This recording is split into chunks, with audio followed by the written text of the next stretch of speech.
What's up everyone, how are you all? Today we are back with another blazing Naruto story. What if Naruto's family lied about his birth, and hid his true bloodline? If you enjoy then please like, share and do comments. And also check the description box to original creator of this beautiful creation. A young blonde was laid out on a couch that was brought into the office of the Hokage bandaged and still bleeding slightly. This young child was named Naruto Uzumaki and he was one of the most hated people in the entire Hidden Leaf village, otherwise known as Konoha. To most he was just a prankster and village pariah, but for those who are old enough to remember, he is the Jinchuriku of the Kyuubi no Kitan. The worst part of this whole ordeal is that this was his birthday and not the first time that this had happened to him. With a heavy sigh the Hokage, Hiruzen Sarutobi, got up from his silent vigil over Naruto and called for his personal guard and made his way to the council meeting that had been called. 5 men. Naruto's eyes opened up and looked around him. When he realized that he was alone he slowly got to his feet, still in pain, but he had to see this through. This was the one time that he had allowed himself to be caught by the mobs, knowing what would happen to him just so that he could get into this very office alone. Naruto was a great deal smarter than anyone gave him credit for, even the Hokage. He then looked around him and started to search the office for anything. He knew that the Hokage had to have some knowledge of who he really was, why he was hated, or maybe even who were his parents. He started at the Hokage's desk and the only thing that he could find in there was a book called Icha Icha. He spent a few min reading what little he could, but being only 8 he couldn't understand what was the words actually meant, and so put the book back and continued his search. After 30 minutes of searching he finally found what he was looking for in a false wall on the bookshelf. In it Naruto found many different documents to different covert operations and other such sensitive information. He then found a scroll that had his family symbol on it, a red spiral. Naruto tried for another 5 min to try and get it open, pushing chakra into it, but that didn't work. Continuing until he got frustrated and tore the bandages off of his cut hands so that he had more dexterity with his fingers while looking for an edge to pull. In doing this he had unwittingly done the very thing that could open the scroll. As some of the blood from his hands got on the spiral symbol it glowed slightly, and then as if by magic an edge appeared on the scroll and the spiral symbol split in half and opened. In it he found several chakra seals and a single line of script above each seal that told what each seal contained. The first said it was a letter addressed to him and his heart gave a thump. He slowly reached forward and pushed some chakra into it and the letter sealed with the same spiral symbol appeared in a puff of smoke. Slowly he slid his finger over the symbol, hoping with all his being that it contained the answers that he so desperately wanted. He popped the wax seal off of the letter and read it and cried. It was a letter from his mother telling him who she and his father were, saying why they were not still with him. It told the tale of the Kyuubi and that he was a legacy in a long line that held and protected the Kyuubi from outside sources. That there were 8 clans that served in this capacity, created and charged by the Sage of 10 Paths to protect each of the tailed beasts. It then went on to talk about their clan specifically and about their bloodline. The Hokage got back from the council meeting concerning Naruto's latest attack only to find said boy just sitting in the middle of the floor crying and clutching a scroll and letter to his chest as if his life depended on it. Naruto, what's wrong and what do you have there? Sarutobi's questions and voice only brought even more tears and caused Naruto to clench the items that he held even tighter to his chest, mumbling over and over again not to take it away from him. Naruto, what are you talking about? I'm not going to take anything from you. Now please tell me what's wrong. Naruto was finally starting to get some control over himself, and then in a soft whisper, you lied to me, why? Sarutobi was confused. Naruto, what are you talking about? I never lied to you. Naruto's voice started out as a whisper but steadily rose in pitch and volume. Shut up. Shut up, shut up, shut up, shut up, shut up. You lied to me. You told me you didn't know who my parents are. You told me you didn't know why people had me, why they beat me and try and kill me every birthday. You lied to me. As his voice and anger grew, so did his anger, and as his anger grew, chakra started to form a visible shroud around him and quickly went from blue to red. The whisker marks on his cheeks deepened and broadened. His eyes turned red and became slit-like. Just when his anger got the better of him, a pair of arms came around him and held him tight to the budding of the chest pressed into his back. Please Naruto-kun, calm down, don't do this. The voice was one that he recognized, one that he associated with the little happiness that he had in this world. The voice belonged to Hinata Hyuga, the one of the only true friends that he had in the world along with her direct family. Naruto stopped trembling in anger until a hand came down on his shoulder. The hand belonged to Hiashi Hyuga, father of Hinata and current head of the Hyuga clan. Naruto, this is not the way. Let the Hokage give his reasons and then think on them and decide what you wish to do. Naruto sat there still covered in chakra, and time seemed to crawl for all of those in the room. Finally Naruto took a deep breath and slowly let it out, and the chakra receded. Fine, I'll hear him out. This was sent with a glare towards the Hokage. Hinata removed herself from her back but grabbed his arm and held it to herself, and Hiashi kept his hand on his shoulder. All looked expectantly at the Hokage. He just sighed and sat at his desk and placed some tobacco in his pipe and lit it and took a deep puff.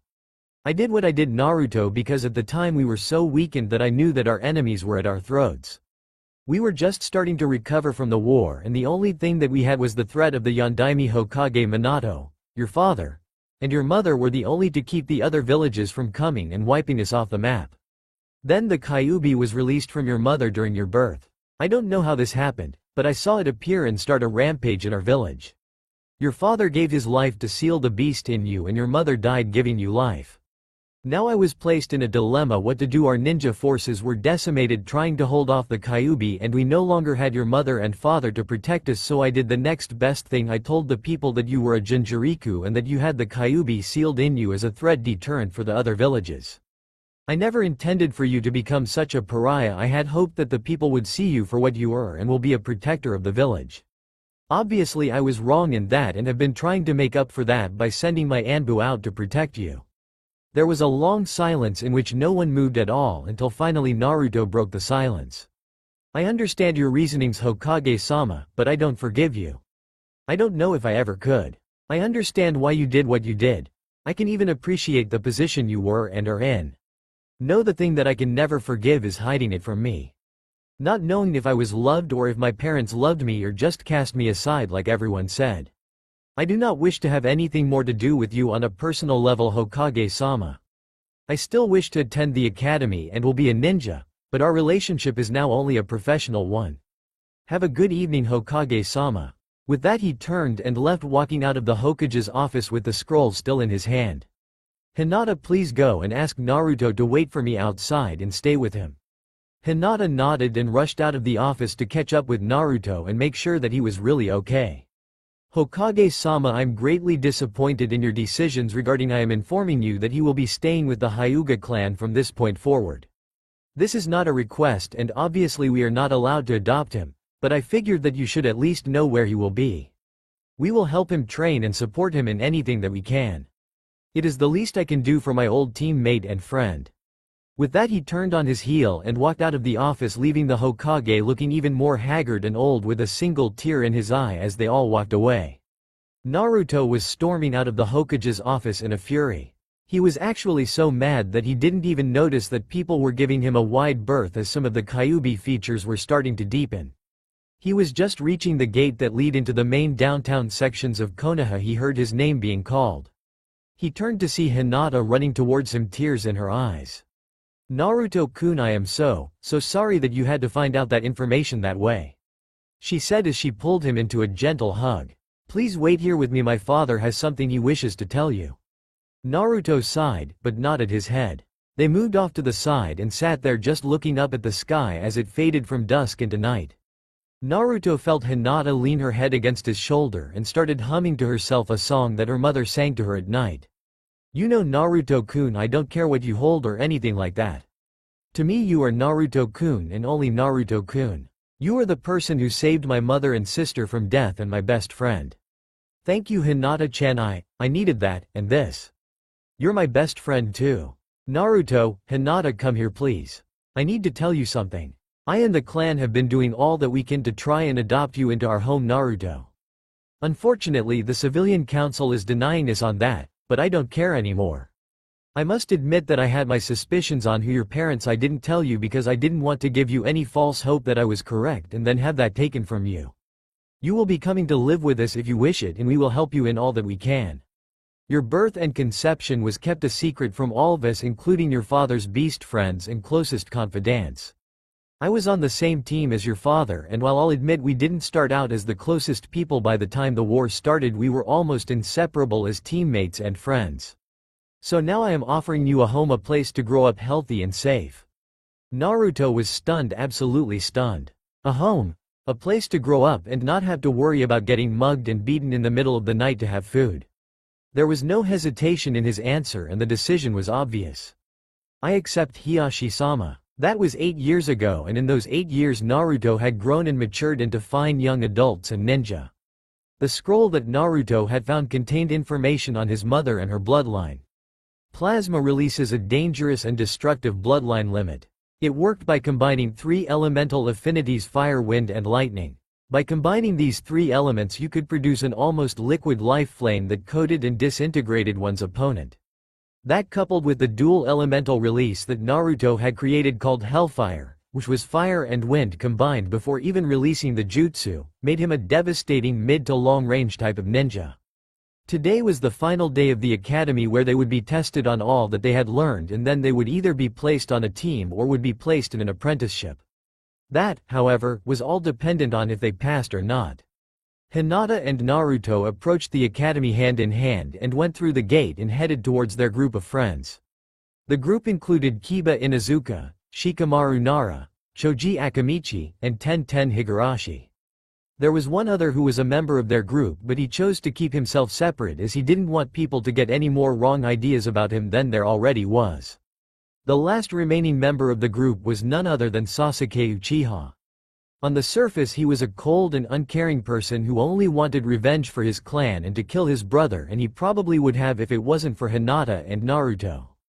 They had wanted nothing to do with him after he had first come back from the hospital, as he had already adopted his cold attitude. But on their way home they had found him crying by a small lake in one of the training grounds. They had stopped to see if he was all right and had ended up talking to each other for several hours and had become fast friends. Most of the class had sped through the tests and had become ninja of Konoha and were not just waiting to find out their team and or apprenticeships. When Iruka finally walked back in from the last test, he looked at all of the new faces who were now the new front-line fighters of Konoha.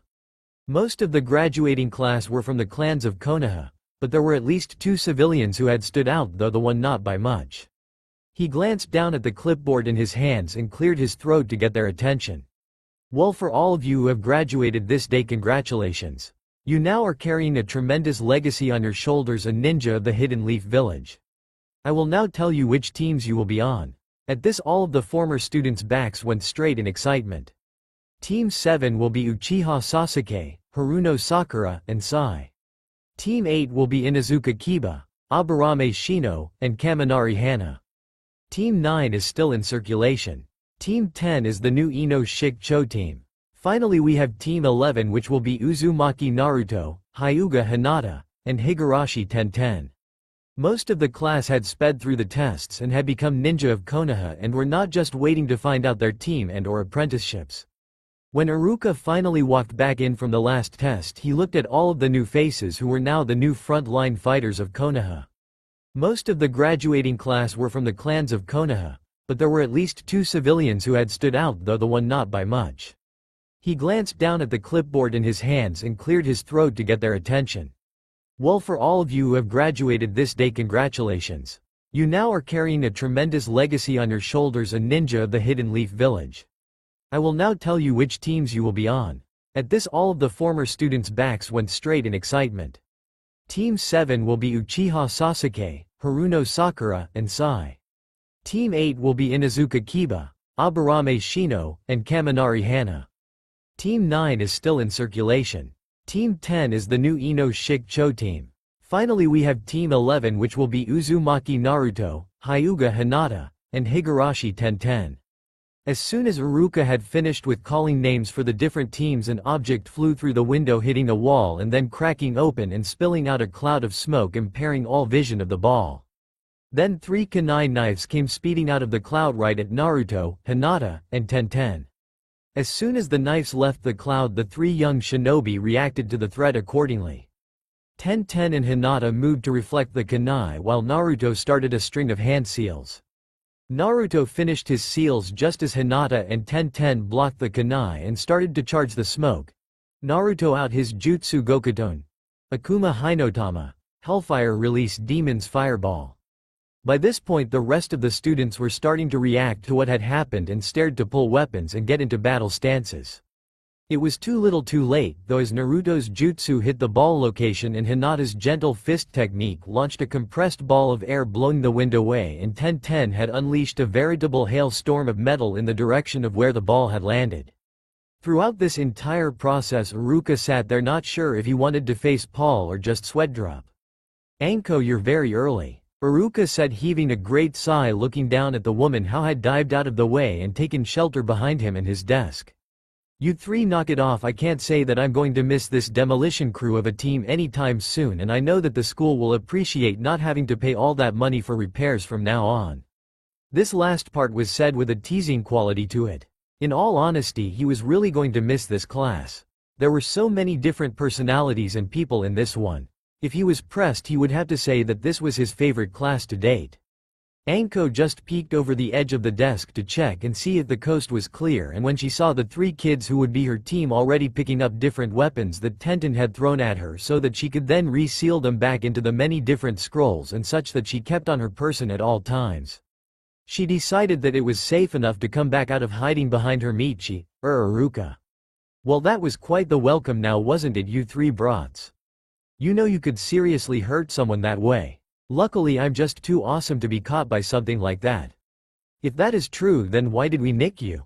Naruto asked in an innocent tone. This caused Anko to start and look down at herself only to see no wound at all. Realizing her mistake, she jumped straight up and avoided all three follow-up attacks. "Ha ha ha, very funny brats, now meet me in training ground 44. With that she disappeared in a shunshin with her three students following her. Iruka just sighed again and told the rest of the students that their senseis would be along shortly. There was one person in the crowd that was disappointed but hid it well, and this person was Sasuke Uchiha. He had been hoping to be on the same team as Hinata and Naruto, especially Naruto. Sasuke had wanted this for one very specific reason, and that was so that he could ask Naruto for help in a personal problem. You see, Sasuke had learned some very confusing information that was seeming more and more like the truth. He had been looking through some old Uchiha records in an attempt to find out why the Uchiha clan had been killed off, seeing as there was no way that an entire clan would just be killed off like that without some kind of intervention unless it was ordered. Though that is something to think of later, no, now was time to think of the things that he had found in a hidden journal of his mother's that he had found. What was in that journal had shaken the very foundations of his being to its very core. In the journal he had read about how his mother was worried about the fact that her husband, his father, had been so obsessed with having a male heir that he had told his wife that if she didn't give him one he would kill the child in front of her eyes until she bore one for him. This came to the disturbing part of the tale though. Makoto, his mother, found out that she was to have a baby girl and so had gone to the Hokage for help, and so had begun the greatest deception in recent Uchiha history. A seal was developed that would be placed upon the child at birth. This seal would alter the baby's personality and physical shape to make them look and act like the gender that was chosen and written into the seal, and so Tsukuyomi Uchiha was born and changed into Itachi Uchiha, and Amaterasu Uchiha was renamed into Sasuke Uchiha. Makoto had done this to protect her daughters, but there was just one problem with that. You see, without an adult with knowledge on how to maintain seal, it started to deteriorate, and it was in such bad shape after the night of the massacre that there wasn't a way to be able to repair it. The only thing that Amaterasu could hope for was that she would be able to replace the seal with something else, because she refused to be turned into breeding stock for the benefit of the damned council. That is why she needed Naruto's help, because if she couldn't get the seal replaced she would have to marry, and she would rather marry someone that she actually cared for. Though this did explain the feelings that she had been having for Naruto lately, and that made it much less confusing. She would have to talk to him, and soon as she was starting to notice more and more changes to her body every day, even now she had to start binding her chest, which was extremely annoying. She sighed, still not seeing the point in having larger and larger s, but then again she was thinking not as a warrior or even as a normal person. Though she supposed that she wasn't really thinking like a normal girl would either, not if the feelings of lust she was feeling for both Hinata and Naruto were correct. Sighing again, she tried to not kill her pink-haired teammate, annoying as she was. Amaterasu knew that would bother Naruto, and she didn't want to do that, though it was so tempting. Her head popped up as she saw the door open up and a silver-haired man with a half-mask on entered the room. Finally they could get this show on the road. Earlier, Naruto and company had arrived at Training Ground 44 and without pausing hopped the fence. Upon landing all three of them scattered as several snakes hit the ground where they landed. Naruto and Hinata started towards where the snakes came from while Tenten threw a few kunai to cover them. Just as Hinata and Naruto got to where they believed the snakes came from only to have a weighted net dropped on them. Hinata got into a gentle fist stance and started to move her hands in sweeping motion and blades of chakra were sent flying from her hands cutting up the net. Naruto then jumped straight up just as Tenten jumped and rolled next to Hinata and Naruto called out plasma release. Kaika no Hana and started to spin in midair throwing balls of plasma in all direction except straight down devastating the area around where they stood. Naruto landed panting having used a great deal of chakra to use one of his more devastating jutsus, but nothing moved. Until the ground around them cracked under their feet, they were shocked and tried to jump away. They were able to escape the ground shattering and dragging them down under the ground but then through the smoke and while they were still in midair several snakes flew out of the dust cloud and grabbed Hinata and Tenten. Naruto was able to escape by creating a clone which grabbed the original and threw him to the side. Well Naruto-kun, what will you do now? I have two of your teammates held captive and the least of what I'm going to do to them is kill them. That is unless you give me the scroll that I placed in your pouch before I left the classroom today. Naruto looked down and tried to think of anything to try and get Hinata and Tenten back without giving in to Anko's demands but couldn't think of anything. Now Naruto-kun or else, well I'm sure you can figure it out, you are so smart after all. Fine, the scroll is yours. You let them walk away to you left and then I place the scroll here and we all walk away. While Naruto was saying this he slipped an explosive tag on it and placed it on the ground and started walking away. Anko thought about it and then nodded and let the two girls walk away. They all go to where they were supposed to go and Anko picked up the scroll. Well Naruto-kun, you did a good job on holding me off for a bit, but you still have a long way to go. Either way you fail, so I guess that I shall be sending. Hiss. Upon hearing that noise Anko dropped the scroll and jumped away just as the explosive tag went off. She then found herself wrapped in chains, jukened, and a sword blade made of plasma at her neck.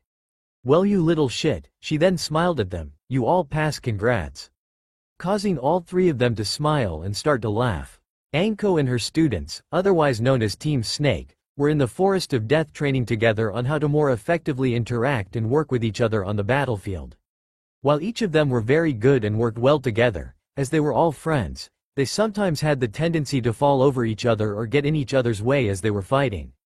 Anko was working on this with them so that they could effectively use their ability but not accidentally kill each other at the same time. The team was really coming along though and Anko was proud to call these brats hers and she would do anything for them so that they could reach their full potential.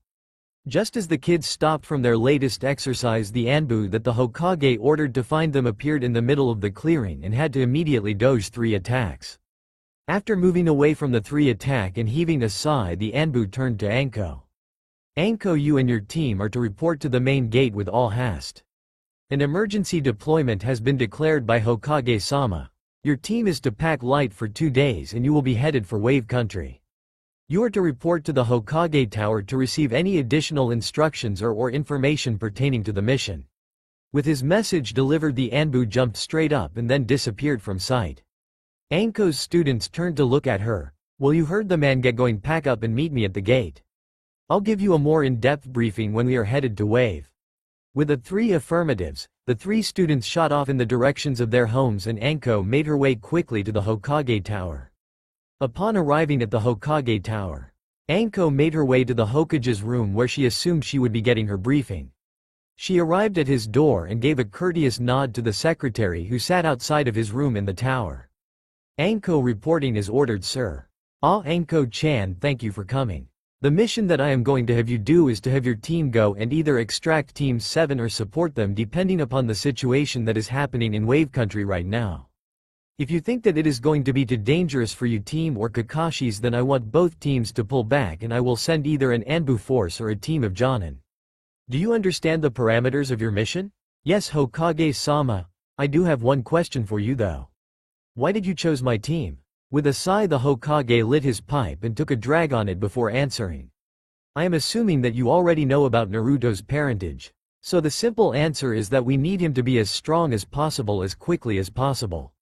There are things that are happening in this village and outside of it that will require this generation to grow up rather quickly, and we need this generation to be ready, some of them more than other, but all the same.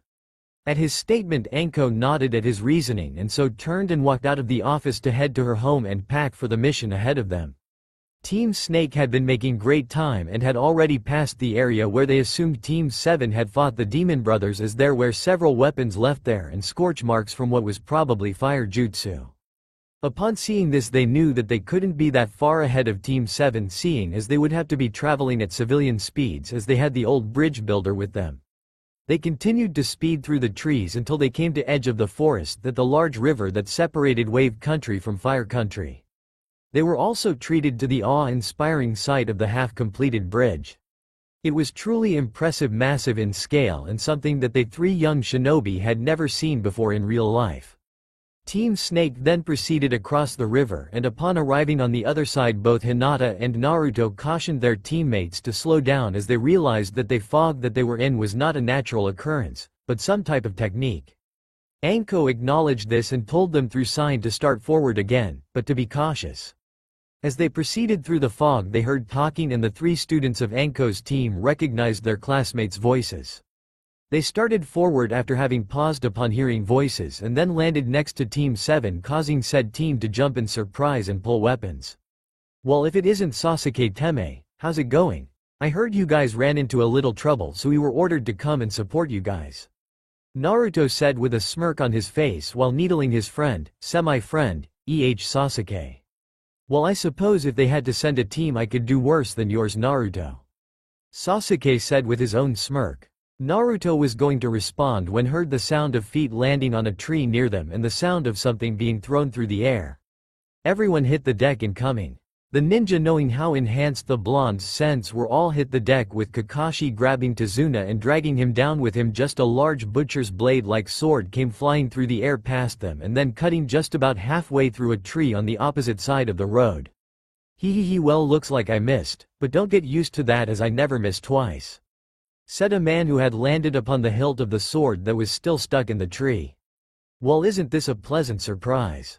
We have both the Snake Mistress Anko Mitarashi and Sharingan Kakashi now. This is a truly momentous occasion. However, I really don't have time to deal with the two of you or your brats, so just turn over the old man and we can all be on our ways." "I'm afraid that we can't do that, and you know it. I don't suppose that you would be willing to just let us walk and go our separate ways?" Kakashi asked the missing nin with an eye smile. "I'm sorry, but I'm under contract to kill him, so either get out of the way or let's get this over with." With a sigh, Kakashi pulled a kunai and then uncovered his right eye to reveal the Sharingan for the world to see. Anko also armed herself and got into a battle stance so as to help support Kakashi. Zabuza also sighed and hopped off of his sword and then ripped from the tree, causing it to fall, and then he rushed forward, bringing the huge blade down at Kakashi with surprising speed. However, it wasn't fast enough, as Kakashi sidestepped the blade and impaled Zabuza through the eye, only for the Zabuza that he stabbed to burst into water. The only thought that came to Kakashi's mind was shit, as Zabuza appeared behind him ready to cleave him in two. "It's too bad for you that you didn't realize that it was a water clone." Zabuza then started to bring down Kabikuri Bocho, only to freeze as a kunai was driven into his back. "Forget about me, asshole," Anko said as she drove her blade into Zabuza's back. Only this time it was not only Kakashi but also Anko who was surprised, as this Zabuza also burst into water. Then there was the simultaneous thought of shit, the kids. Naruto and the others were standing with Tazuna as they watched the two water clones of Zabuza dissolve. Well, who to kill first? Lungs, heart, liver, kidneys, spine, 5 spots in which to ensure death for those that I cut. I don't know which one that I should choose. Oh, I know, how about all of them? With that, Zabuza appeared next to the bridge builder and started to swing his blade when Hinata stepped in between Tazuna and Zabuza and hit him with several Juken strikes, only for this one to also dissolve into water.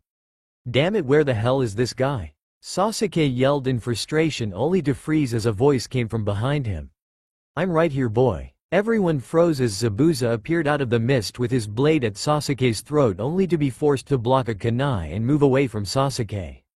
Only to be completely bisected by Naruto's plasma blade, sword and all. Again, much to the frustration of everyone, this was also a fake. Everyone waited as they were trying to figure out where Zabuza was. Then Kakashi realized something that he had overlooked in the excitement of the battle. The water that he and Anko were standing on was just too dense. Then his eyes widened in surprise. "Anko, get off the water, it's a..." Kakashi's last words were cut off as a bubble of water formed around him, trapping him in a water prison jutsu. Unfortunately, Anko was also caught in the bubble as she wasn't able to react in time to Kakashi's warning. "Ha ha ha ha ha ha. What a joke, these are your teachers, these are you Jonin, this is pathetic. Now either hand over the bridge builder or I'll kill all of you." Shit was Kakashi's inner thoughts, but out loud. "Get out of here, you guys aren't ready to fight someone of Zabuza's caliber, take Tazuna and go back to Konoha for reinforcements." Team 7 didn't know what to do, but Team Snake just got into grim battle stances.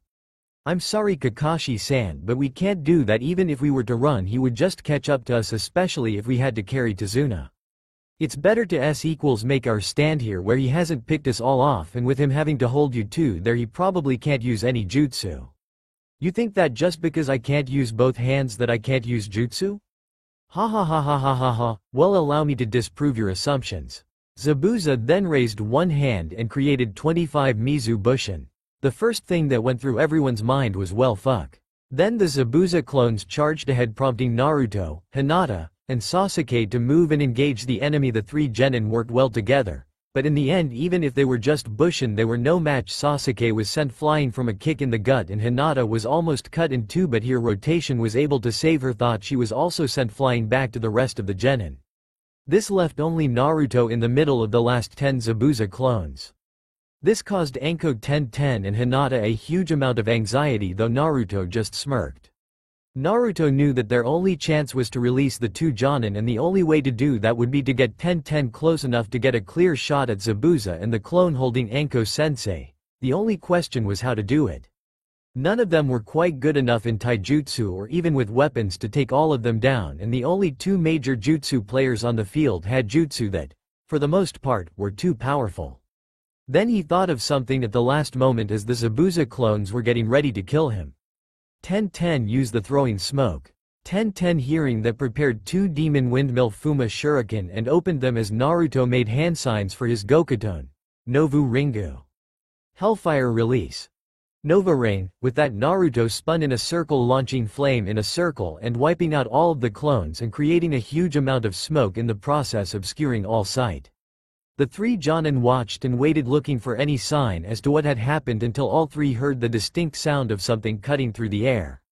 Then from the smoke burst two demon windmill shuriken that sped around the two trapped Jonin to head towards Zabuza and his clone. But just as the two were about to reach out and grab it from the air, they seemed to split, and then two became four, coming at them in such a way that it was either dodge or be cut apart, thus releasing the two trapped Jonin and causing Zabuza to lose his clone as he jumped out of the way. Tenten used the throwing smoke. Tenten, hearing that, prepared two demon windmill Fuma shuriken and opened them as Naruto made hand signs for his Gokuton. Novu Ringu. Hellfire release. Nova Rain. With that, Naruto spun in a circle, launching flame in a circle and wiping out all of the clones and creating a huge amount of smoke, in the process obscuring all sight. The three Jonin watched and waited, looking for any sign as to what had happened, until all three heard the distinct sound of something cutting through the air. Then from the smoke burst two demon windmill shuriken that sped around the two trapped Jonin to head towards Zabuza and his clone. But just as the two were about to reach out and grab it from the air, they seemed to split, and then two became four, coming at them in such a way that it was either dodge or be cut apart, thus releasing the two trapped Jonin and causing Zabuza to lose his clone as he jumped out of the way. "You damnable brats, you should already be dead already.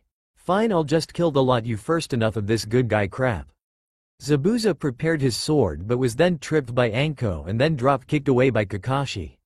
"No, now you finish your fight with us," Kakashi said, and started a string of hand seals and launched a lightning jutsu at Zabuza, burning and stunning him, which was followed up by Anko launching snakes out of her sleeves which wrapped themselves around Zabuza, but he quickly dealt with that and then started a string of hand seals himself. This however was countered by Kakashi, who using the power of the Sharingan cast a subtle genjutsu over Zabuza and then used the same jutsu that Zabuza was about to use, thus unnerving and knocking him through several trees only to finally stop by slamming into yet another. Zabuza looked up in time to see Kakashi land in front of him. How would you know what jutsu I was using with that eye of yours? Can you see the future? Yes I can, and I see your death. With that, 2 senbon needles came flying through the air to pierce through Zabuza's neck. Thank you, I've been tracking him for a while now and needed something to distract him. And with that the hunter Nin picked up Zabuza's body and then disappeared. Well, that was eventful, wasn't it? And with that Kakashi collapsed from chakra exhaustion. Well shit. Naruto, get over and make some clones so they can carry Kakashi's lazy ass. Oi old man, do you have a house for us to stay at or something? Anko yelled out to the rest of the group. Yeah I do here, just follow me. With that everyone nodded and Naruto made some clones and they all warily started to follow Tazuna towards his home. Both teams had arrived at Tazuna's house within the next hour of travel or so, and upon knocking on the door it was opened by a rather pretty young woman who had a look of happiness which quickly changed to one of terror upon seeing her father surrounded by so many strange people, especially seeing as it looked like some of them were injured. Tazuna, seeing this, quickly spoke up for the group. Besides, he was pretty much the only one who was not dead on their feet at the moment. Tsunami, these are the people from Konoha who agreed to guard me while I complete the bridge. Between the two teams they have guarded me to the best of their abilities, even to the point of almost dying themselves. We can trust these people to help us, but we need to let them in now so that they can rest and recuperate. Tazuna said with a calming manner. If you say so too, San. Tsunami then opened the door and let both teams into the house. I'm sorry about my reaction, but these are not nice times and you are an intimidating lot. Thank you, though, for keeping my father alive. He really is the last hope that we have for trying to overthrow Gato and his damnable hold on our town.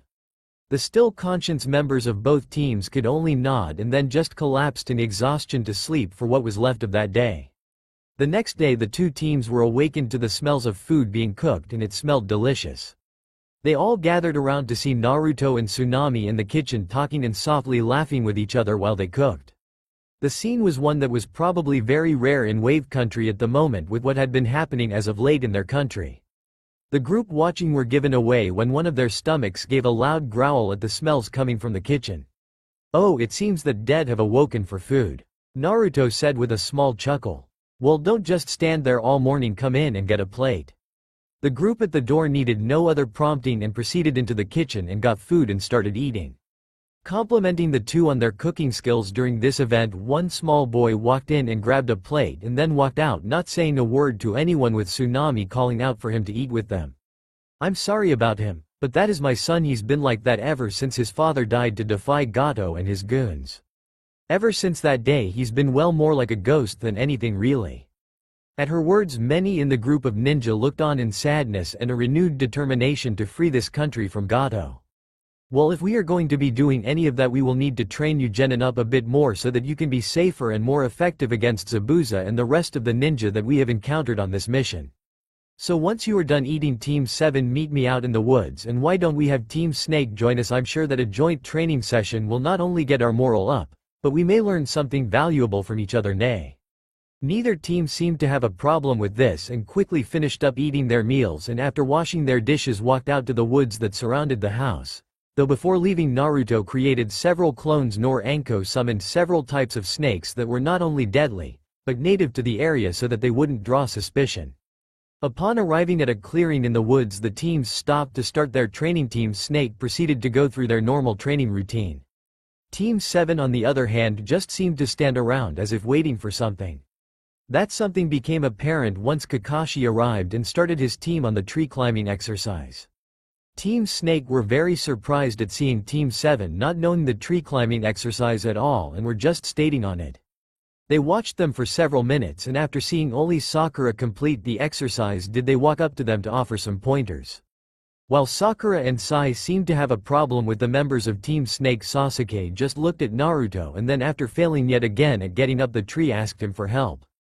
After that the other two members of Team 7 reluctantly agreed to help, so each member of Team 7 went with one of Team Snake to an area away from the others so that they could help them in relative peace. Alright Dobi, how the hell do I do this damn exercise? I've done as Kakashi-sensei said and I still can't get it. Well, first off, you keep placing too much chakra into the soles of your feet, that is why you keep being sent flying off of the tree. The real trick to this chakra exercise is not to go fast at it, but to go slow. Believe me, I know, seeing as we can both admit that even between the two of us I have the larger reserves, so these exercises are crucial to my development as a ninja. I've studied a great deal of them in depth. You need to carefully calculate the amount of chakra that you will need, get a feel for it, and then place the other foot onto the tree and rinse and repeat. You shouldn't just start off running, as that method, while faster after a fashion, will not help you gain very much better control over your chakra. Sasuke nodded at the blonde's words and started the exercises over again with much better success, and upon reaching the top just smirked down at the blonde but had to immediately dodge a kunai that was thrown at him and then slipped as his concentration was broken from the having been attacked. A clone of Naruto was there to catch him, however. Although you haven't even come close to mastering this technique until you can fight while doing the exercise. This was said in amusement, especially seeing his clone holding Sasuke by the back of his shirt. Sasuke just sat there and glared, but didn't say anything. After a day of helping each other train and spar, the two teams called it quits and then went back to Tsunami and Tazuna's home. Upon arriving, they saw that Tsunami had already prepared dinner, and seeing that everyone was already at the table waiting for them, and so quickly cleaned up and sat at the table to share the meal. The start of the meal was great. They all had a great time talking and sharing experiences and keeping the mood relatively light. That is until one voice spoke up and broke the mood at the table. Who do you people think you are? You'll never be able to take down Gato and his thugs. Sure, you may kill a few of them, but there will always be more of them than you, and what then? Besides, what would all of you know about our suffering with you great happy lives? You don't know anything, living in your amazing village loved by everyone without a care in the world. Inari yelled at the group of once smiling ninja. He continued to hurl abuse and accusations at the group, totally missing the aura of anger that was emanating from several of the people there, none more so than Naruto himself. So you think that we have it so nice, is that it? You are a foolish little boy who has no idea as to what you are talking about. You know why we keep talking about all of these good things? It's because we need to in order to stay sane. You think that you are the only one who has lost something and felt hopelessness and despair. My best friend has lost his entire family, not just one parent but his entire clan. More than 100 people who he knew and interacted with wiped out, his own parents killed before his eyes by his own brother. My sensei is hated and despised for something beyond her control, something that she didn't even have a choice in or want. My girlfriend comes from a clan that is so segregated that she can't even have a decent conversation with her cousin, who is more like her older brother. Even worse, she had to make the decision on if she will be branded to be basically a slave to her clan or condemn her sister to said fate. The other sensei here has had to watch everyone that he has ever really had a true connection to die before his very eyes, and all of the times that our hands are going to be stained with blood, sometimes of the hardened criminals, sometimes with the blood of the innocent, because if we don't, then who is going to protect that home? That is why we try and keep it as light as we do, so we can stay sane and not turn into the monsters that we have to fight every day. Oh yeah, and what about you? You're the worst of them all. You just have this stupid grin on your face, not a care in the world. What excuse do you have, huh? What possible excuse is there for duh?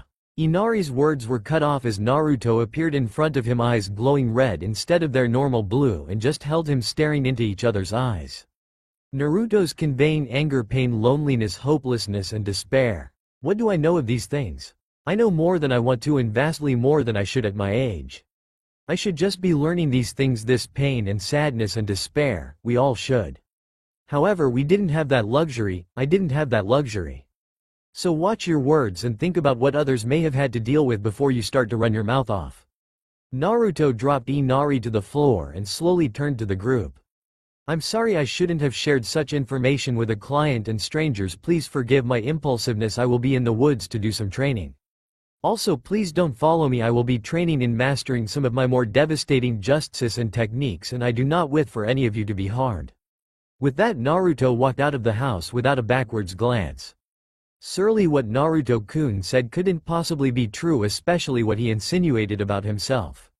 Tsunami said in a shaken voice. No, what he said about us is very true, probably more truth than we would normally give to a client of their family, but true all the same.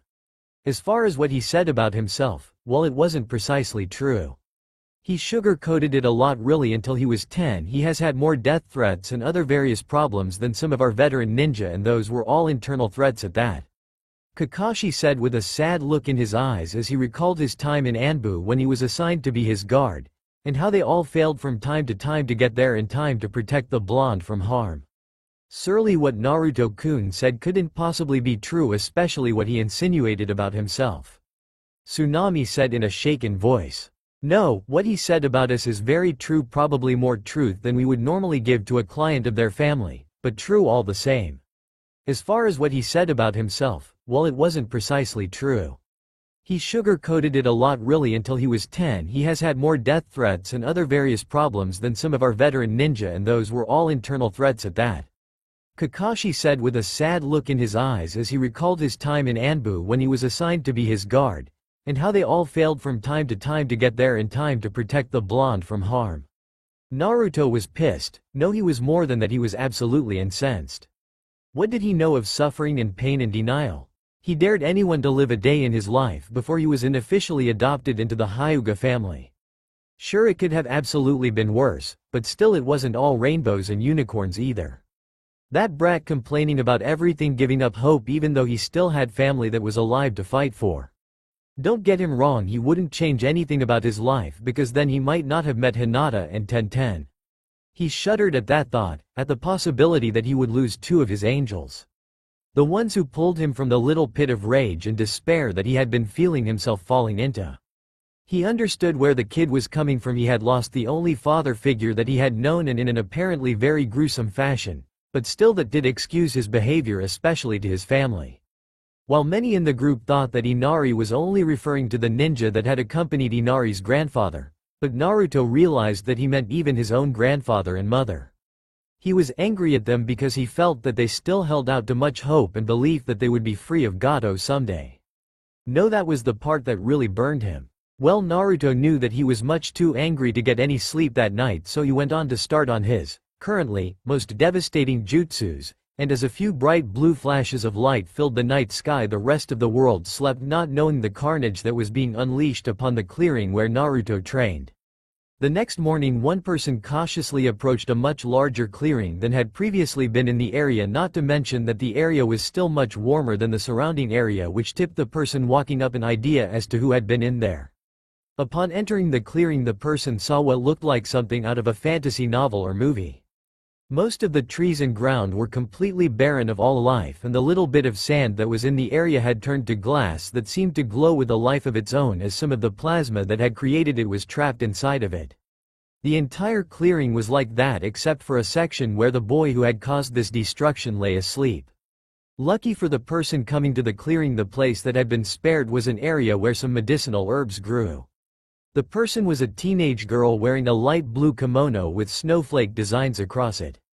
She was curious, but cautious because of the obvious destructive power that the blonde boy held within him. As she drew closer, she debated with herself as to what to do about the still sleeping blonde. He was one of the ninja who was going against her master, but at the same time he was a sleeping opponent and she didn't want to kill. You know, it's rather rude to stare, or at least I think so, especially seeing as you haven't even introduced yourself. Naruto suddenly said, startling the girl. I'm sorry, I was just so astounded at the level of damage, and then I was debating on if I should wake you up or just leave. I'm sure you know how dangerous these times are. Yes, I do, which begged the question as to why there is a long girl wandering the woods alone and unguarded. It seems like you are putting yourself at unnecessary risk. So that begs the question, what is so valuable out here in the middle of nowhere that you would risk being caught and killed, or possibly worse? Naruto asked, looking the girl in the eyes so he would be able to tell if she lied. The girl hesitated for a moment and then sighed. I came out here for the herbs that you are currently sleeping on. You see, the person that I live with was badly hurt and he needs them. He is like a father to me. He took me in when no one else would, and he is absolutely precious to me. I understand why you are cautious of me, but I really only wish for him to get better and complete his job here so that we can leave. Naruto kept eye contact with the girl throughout her whole explanation and could detect no lies from her, and nodded his head. Alright, I believe you. Here, let me help you gather some of these herbs. By the way, my name is Naruto. Naruto had already turned his back to the girl, so he didn't see the slight widening of her eyes at his name. When he didn't get a response, he turned to look at the girl with a raised eyebrow. "Oh, I'm sorry, my name is Haku. It's just that you remind me of one of the very few friends that I have had in my life. I don't come from a very happy place before I met my current guardian. I was in a bad place and he brought me out of that place and gave me hope for the future. It was shortly after that I met my current guardian, which only cemented that hope," Haku said with a smile and then bent back over to continue collecting herbs. "So, tell me Naruto-kun, what happened here?" Well, you see, I'm a ninja from my village Konoha and I was training in my more large-scale Jutsu. It also didn't help that I was really pissed off last night and I might have taken it out on the surrounding area," Naruto said with a sheepish grin. "Wow, Naruto-kun, you must be pretty strong to be able to do this. Nay, Naruto-kun, do you have anyone who is precious to you? I mean someone who you would protect with everything that you are and will be?" "I do, Haku-chan. I have a wonderful team and a great sensei, but the most important person to me is my Hinataheim. She is the light of my life and the one who saved me from my own rage and despair. I honestly don't know what I would do without her in my life." "I see." Naruto again didn't see the slightly sad expression on Haku's face, but Haku pressed on. "I'm sorry if I seem to be prying, but you see, I believe that true strength and power comes from within and that having a precious people are the only thing that can truly bring that power out. The need to get stronger to protect those people is true strength." At Haku's words, Naruto looked up at her with wide eyes. "I have the exact same feeling about life and what you should do with great power. If you don't have something or someone precious, then you have no reason to get stronger or to not become arrogant." Haku just gazed at Naruto with what seemed approval in her eyes. "I'm glad that you have all of these people in your life. Well, it looks like I will have more than enough of the herbs to help my friend out. Thank you for your help, Naruto-kun." "Oh, and Naruto, one last thing," Haku said, causing Naruto to turn and look at the girl. "I just wanted to let you know that I'm not a girl, I'm a boy." Naruto just looked at her and then smiled at her. "I know why you feel the need to lie to me about this, but I can assure you that you have nothing to fear from me. I will keep your secrets, so goodbye, Haku-chan. I hope that we will meet again. I enjoyed my time with you." And with that, Naruto turned back around and walked off, giving her a little wave over his shoulder. Haku though stood there and watched the retreating blonde's back as he continued to walk away from the clearing, and as soon as he was out of eye and earshot, she collapsed to the ground, great sob racking her body.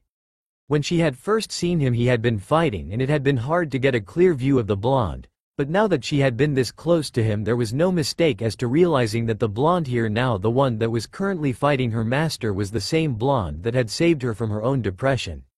How was she supposed to fight against him if it came to that? And she knew her master, it would come to a fight, especially having suffered such a humiliating defeat. Once she had composed herself, she returned to her feet, steeling her heart and emotions against the blonde and herself. It didn't matter, she was Zabuza-sama's tool and would function as such, even if that meant that she would have to kill the blonde. Naruto, oblivious as to the thoughts and turmoil that the girl that he had left in the clearing, continued on his way back to Tazuna's house. About halfway to Tazuna's house, he stopped upon seeing Sasuke waiting for him leaning against a tree. "Naruto, I need to speak with you in private, please. It is something that could affect my future in drastic measures depending upon how you answer." Naruto realized the gravity in Sasuke's tone on voice and so didn't even put a resistance and followed the black net to a more secluded area of the forest. "Alright Naruto, what I'm about to tell you is, well, it's going to sound like I'm absolutely crazy. I was going through some of my mother's old things, as there were some things that were just not adding up with me and I wanted answers. Well, I found those answers in one of my mother's old journals, though unlike the others, this one was locked with a chakra lock. It contained information about my family that I sometimes wish that I didn't know, but no, it is becoming too dangerous for me to keep it to myself.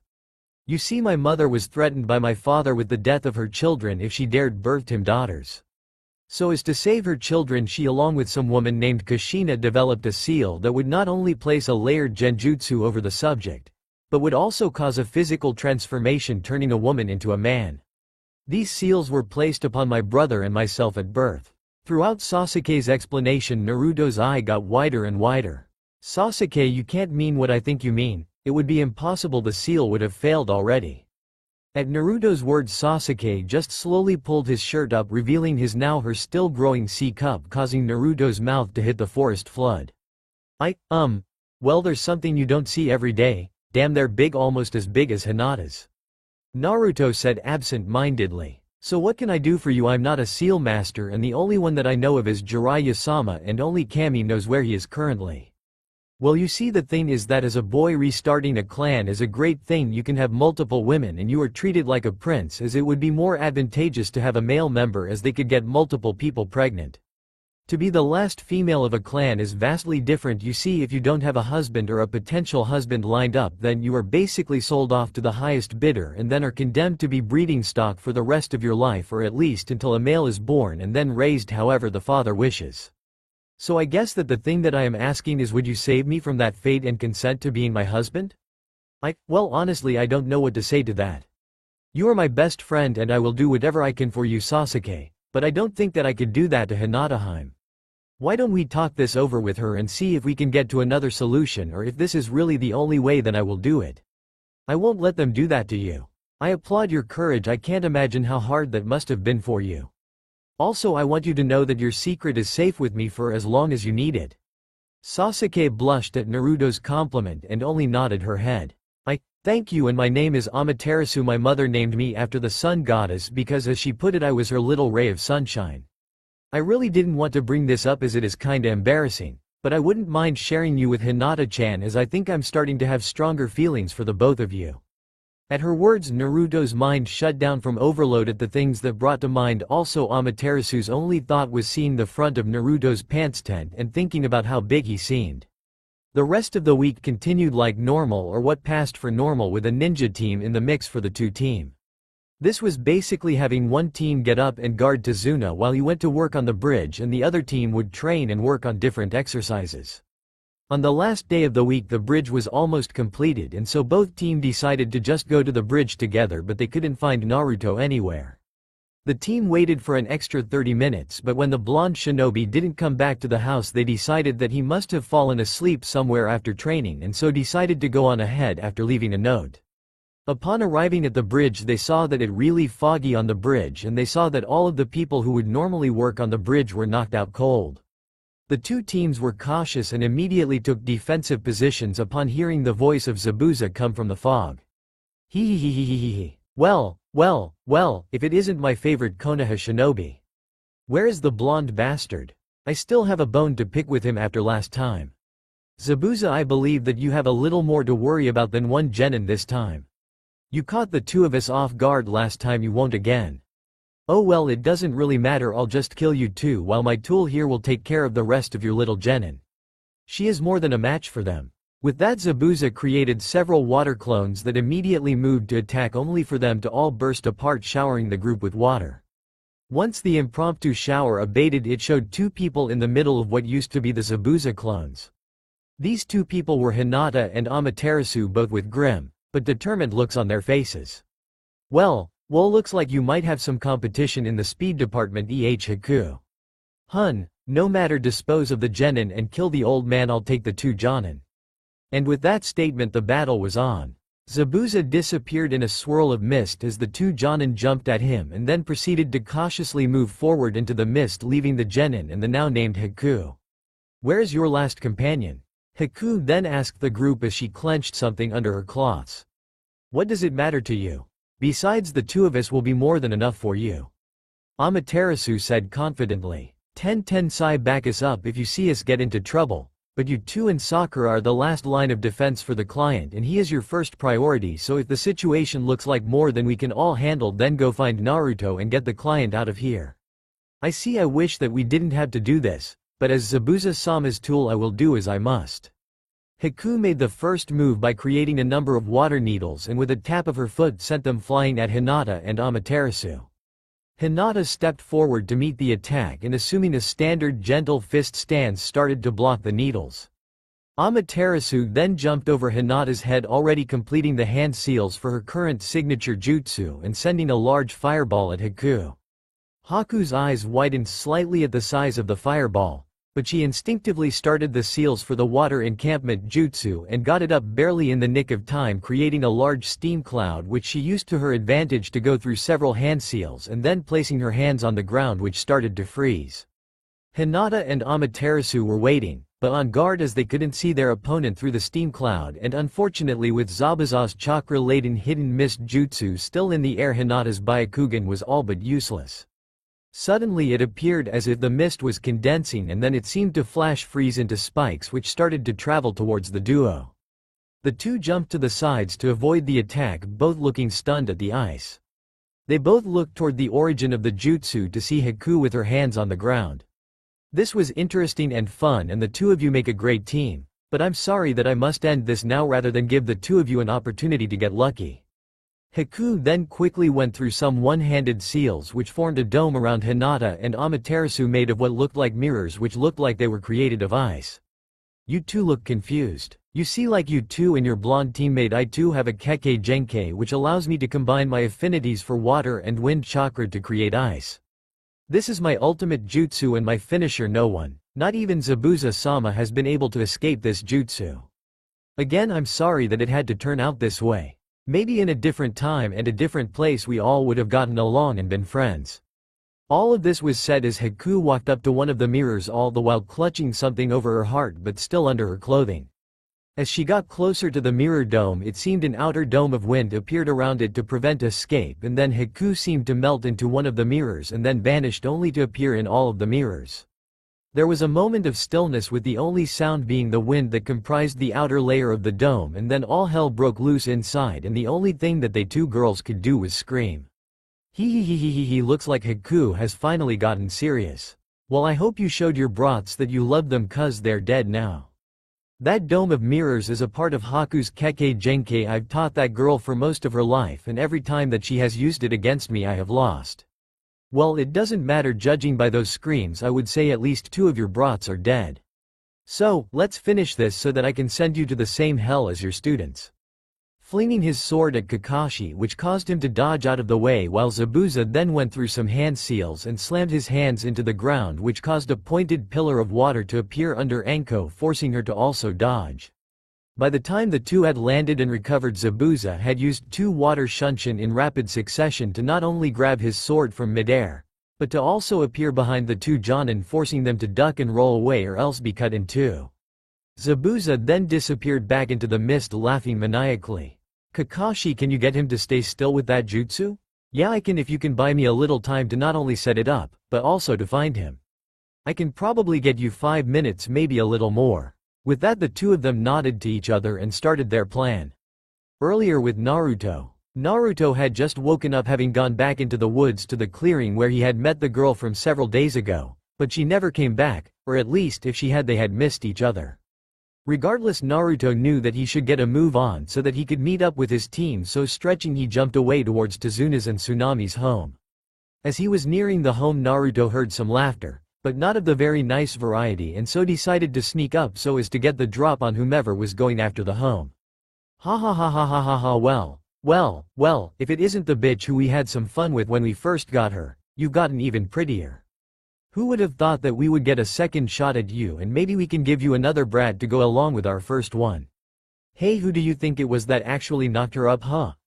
This was just met with more laughter, which caused Naruto's eyes to turn a bloody red, and a voice seemed to whisper in his ear to slaughter the bastards for what they had done to the woman, and this time he listened. However, just as he was about to jump down and kill the two men, he saw Inari run out with one of his mother's larger kitchen knives, yelling at the two to get away from his mother. The two just laughed again, and disarming the boy started to threaten Tsunami again. So this is the brat, you know, we really don't need two hostages, so let's just kill the kid and take the mom.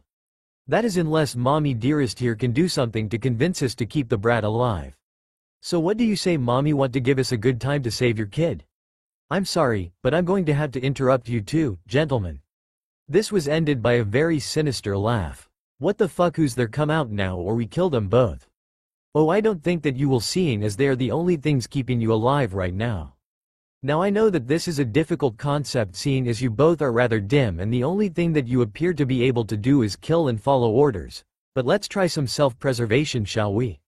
Release the two that you have hostage and walk away or I get nasty with you. Naruto finally let himself be known, but he looked drastically different. He was mostly covered in shadows and it looked like he was blood-splattered and he had blood-red slit eyes. Both mercenaries pissed themselves at Naruto's appearance and aura. They dropped Inari and Tsunami and their weapons without even meaning to do it. Good, see you can follow directions. Tsunami-san, please take Inari inside and don't look out. No one should see what I'm going to do to these two rapists. Tsunami nodded and gathered up Inari and ran into the house. Then all that they heard was terrified screaming until it all went silent and Naruto walked in looking like he normally did. Are you and Inari alright? I'm sorry that I had to scare you like that, but it was necessary to make sure that neither of you were hurt. I cleaned up so you don't have to worry about what I did to those two. Naruto noticed that Inari had fainted from his ki and so decided to ask. Is what they said true? Is he? No, he isn't. I was already pregnant with Kaisa's child with our child before they got to me. I had just found out the news when Gato invaded and it happened. I see. Then I'm sorry to bring up such horrible memories, but you and the world will never have to worry about those two ever again, and believe me, I didn't make it quick. If Gato has gotten this bold, then I need to find my team and warn them that Gato is up to something. Do you know where they have gone? They were all headed to the bridge, both teams and my father. Please, you have to warn them about this. Don't worry, I will. I've also left several shadow clones around the area to keep you guys safe. Naruto then sped off in the direction of the bridge. He was almost there when he heard something that made his heart and soul stop and then shatter. There he saw the large dome made of wind and ice mirrors, and in the center were two bodies. The bodies of Amaterasu and Hinata, and he could do nothing but just walk towards them, everything focused on them and nothing else. He didn't even hear the voice of his other teammate or the other two members of Team 7. He just couldn't take his eyes off of the two bodies lying on the bridge with the thoughts, not them, please anyone but them, let them live, I need them. He made it through the wind dome and past the mirrors to kneel down beside the two people who were currently everything to him. Hinata? Amaterasu? Come on, this isn't funny, you have to get up. We still have a job to do and then we need to go home. Don't you need me to save you, Amaterasu? I can't do that if you are going to lay around all day. Hinata, we have a date to keep once we get home. Please, I need you. There was a moment of silence, then he heard two soft voices say 4 words that filled and shattered his world at the same time. I love you, Naruto. 4 simple words, then he heard their hearts stutter and stop and his world died. The next time he opened his eyes, he was in a large temple that was covered in different runes and hieroglyphs. He didn't understand what they all meant, but they all led to one central chamber which held a throne room, but half of it was caged from the rest. The caged part was blacker than a moonless midnight, but he did see the vague outline of some sort of creature, however it was massive. He then heard a rather feminine voice from the shadows. Poor, Naruto-kun, come here and let me all make it better, give in to me, release me and we shall be together forever, just the two of us. I can help you avenge your loves, all you need to do is pull the seal and let me go free, then we can crush anyone and anything that would stand before us. I'm to suppose that you are the Kyuubi then. I'm surprised that you are female, as all of the texts allude to you being male. Then again, I suppose that they would, wouldn't they? I hear your offer, but why offer it? Is it just a ploy to get out of the seal, or is this something else? I know that you can't lie to me, not in my own mind, but I still sense ulterior motives other than just freedom. So, what is it that you want? What does the great Kyuubi need from me, the pathetic mortal, other than for me to pull the seal? Don't call yourself pathetic. I may have thought that when you were younger, but no, you are much more than that now. More even than you realize yourself. You have such great potential, you just have yet to reach it. I want you to reach that potential and then take you as my mate. Naruto was absolutely stunned. He opened his mouth to respond, but was cut off by the Kyuubi as lights seemed to come on behind the cage and a young woman was shown sitting atop a sleeping fox's head, though the fox was the size of the Hokage's tower. However, that will have to wait. You are in danger and we have to avenge those two vixens of yours. No one takes from us, no one. I promise you that I will help you in all that I can, so take my power and avenge your loves. With that, power seemed to flood Naruto and all he could do was scream. To the outside world, Haku was just finishing talking about how it was her job as a tool of Zabuza and that she was sorry that she had to take away what was precious to the blonde, but she needed to protect what was precious to her. Shut up. The voice was deceptively calm. I don't really care what you have to say, at least not really. I understand why you did it, but that doesn't mean that I forgive you. You took away my heart and soul and now I will have your life." With that, Naruto exploded with chakra which absolutely annihilated Haku's jutsu. Haku had just recovered when her face exploded in pain as Naruto's fist met her face, shattering Haku's mask and sending her flying. She landed and skidded several feet only to be brought to an abrupt halt as Naruto landed on top of her. However, he stopped from delivering the finishing blow as he saw who it was under the mask. "Haku? Yes, Naruto-kun, it is me. I wish that you had never come here. You don't even remember me, do you? You were my first precious person and you don't even remember me, do you? Now we have to fight and kill each other to protect or avenge what is precious to us now. You might as well finish it, Naruto-kun. I'm a broken tool and Zabuza-sama doesn't need a broken tool." "What do you mean I don't know, yo?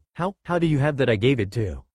Then his eyes widened. "You gave it to one lonely girl to try and cheer her up and then spent the afternoon with her. It was when you and the Hokage came to visit the Hidden Mist village to investigate the rumors that the Mizukage had gone insane." Haku had pulled a pendant from her shirt. It looked crude and unrefined, but it glowed with a soft light and was shaped like this family insignia, the Uzu spiral. "You gave me hope that day for a better life. Up till that point it was rather bad, to put it mildly. Then I met Zabuza-sama and he gave me a home and a purpose and I became his tool to help him achieve his ambition. I don't believe it. How no I can't." Then both of their heads shot up as they heard the screeching of 1,000 birds and they see Kakashi powering up one of his signature jutsus and Zabuza pinned down by what looked like dogs. "I'm sorry, Naruto-kun, but it seems like I still have one purpose left." Then Haku threw something at Naruto, causing him to stop his charge at her to stop her. Catching what was thrown at him and looking down at it, saw that it was the pendant that he had given her. His eyes widened slightly as he knew what she was going to do. "Haku, no, don't do it, please." He then took off, putting everything he had to reach her in time, but just as he cleared the mist he saw Haku impaled through the heart on Kakashi's hand and Zabuza being bitten by several of Anko's most venomous snakes. Naruto skidded to a halt in front of Kakashi as he gently removed her from his hand and just held her there, crying over her body. "Tell me why you cry for you enemy boy. What was she to you?" As Zabuza dropped to his knees, already feeling the effects of the snake's poison. "She was the one who first came and opened up my heart to the possibility of a greater, brighter future." Zabuza had heard those words spoken by Haku before, who said that they were said to her by a boy, which saved her from her own loneliness. "What was she to you?" Then he saw Haku's pendant in his hand. Pathetic, the demon of the mist brought low by 2 people and a bunch of brats. Tch, too bad about the 2 girls, especially that Haku bitch. I would have liked to break her. Oh well, I suppose that we will have to settle for the other 3. Gato said, appearing from the lessening mists as Zabuza felt his chakra starting to slip. "Gato, what are you doing here?" Then the mist cleared completely to show that Gato had an army of mercenaries behind him. "Oh, I see, so you intended to betray me all along, didn't you? Well, I can't say that I'm surprised about that. Though I will say that if it's the last thing I do, I will kill you for this." "Boy, you asked what she was to me. She was my precious daughter, the one that I never had. The one that I loved and still lost, and I never told her." He then got up and prepared his sword. "Wait, let me help," Naruto said. "Throw me as high as you can and then hold them to that end of the bridge and I'll take them all out for you." Zabuza raised an eyebrow at that but just nodded and let Naruto hop on his sword and swung him up, letting him fly into the air. Then Zabuza charged through the mercenaries, killing a few of them, but his goal was Gato. With the last of his strength, Zabuza brought his sword down upon Gato, slicing him cleanly in 2. "Well, don't just stand there, kill the men and take the women," was his last words, and the mercenaries cheered and charged Zabuza. Until they heard Naruto's voice yell out above them, "Plasma Ton! Tenho Mori!" There was a pause where the mercenaries thought that nothing had happened, then a bright flash of light as a large beam made of fiery plasma death shot into the ground, completely engulfing the mercenary force, obliterating them from the face of the earth, leaving only ash and charred earth behind, and Naruto falling from the sky unconscious. Naruto stood before 3 graves with a sad look on his face. "I'm sorry that I didn't recognize you, Haku, but you became so beautiful, very different from the dirty little kids that we were when we were younger. We've brought your dream to this village, your dream of a brighter, free future.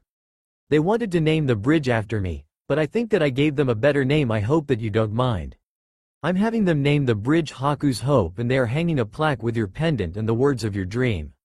With that he kneeled down next to one of the gravestones and cried for the loss of one of the few people that he truly felt that he could love while looking at the other two grave markers. Then a hand came down on each of his shoulders and he looked up into the eyes of Hinata and Amaterasu.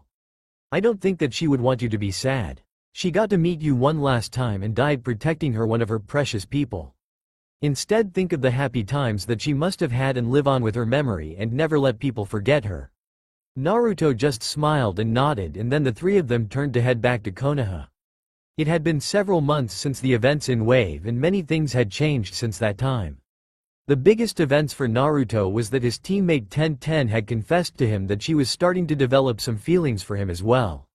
In some respects this surprised Naruto, as he had known that she had had a crush on Hinata's cousin Neji, and upon questioning her about that, her response surprised him. She had told him that originally she had, though, that he was a great person, maybe a little rough around the edges, but then she had also never really spent any time with him as well. After spending some time with him through her training with them as a team, she had seen some things that she really didn't like in a person. Neji was a very cruel and harsh person, almost to an extreme. She had first seen this when she had gone to the Hyuga compound to meet up with Hinata and Naruto so that they could all walk together to meet Anko for training. There she had heard the sounds of sparring and so had gone to see what it was, but what she had seen was something that she was not prepared for. She saw Naruto holding Neji's hat from striking Hanabi, who was already down, and his words made her cringe a little, not only in sympathy, but also in hurt, because his words also cut her to the quick as well. He said that the weak would always stay weak and that they were all resigned to a fate, and that was to lose. Even that bun-haired girl, as good as she is, comes from a no-name clan of lowly blacksmiths, and that is her lot in life. Not to mention that she was rather unfeminine with her obsession with weapons and training, so who would want her? She had been so mad at him, but had also been completely broken-hearted. What she didn't know about that situation is that Naruto had seen her as she had run away from the compound, and that Naruto had then beaten the crap out of him for hurting his teammate. From that point on, Tenten had been stopped looking for someone to spend her life with, as her self-confidence in herself as a woman was severely hurt.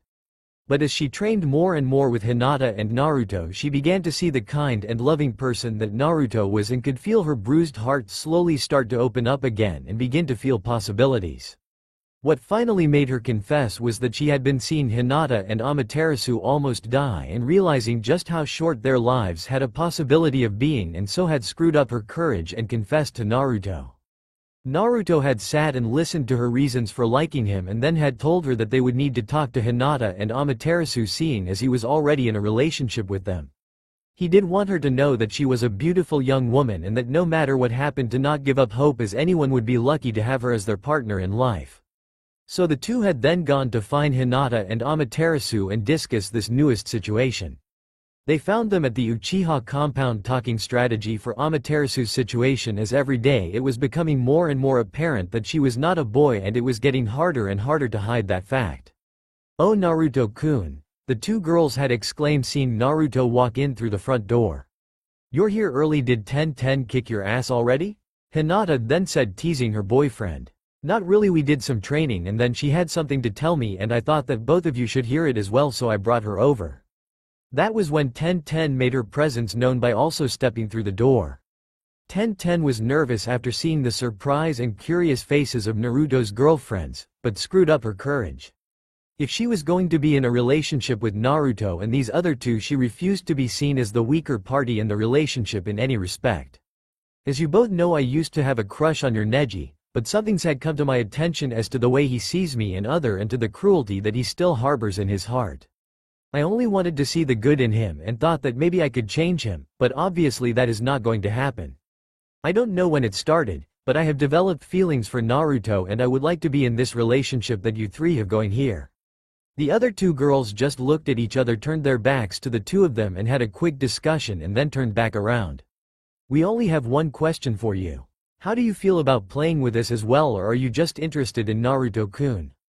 They had begun walking seductively toward her and had then pressed up against her as they said this, only to have Tenten blow backwards from a nosebleed and pass out on the ground with a small grin on her face. "Well," Naruto said with a grin, "I guess that is a resounding yes on both accounts, isn't it, girls?" Also, you both are very, very mischievous, you know. The girls just giggled and went back to their plotting to fuck over the Civil Council when the time came, and they inevitably tried to get at Amaterasu.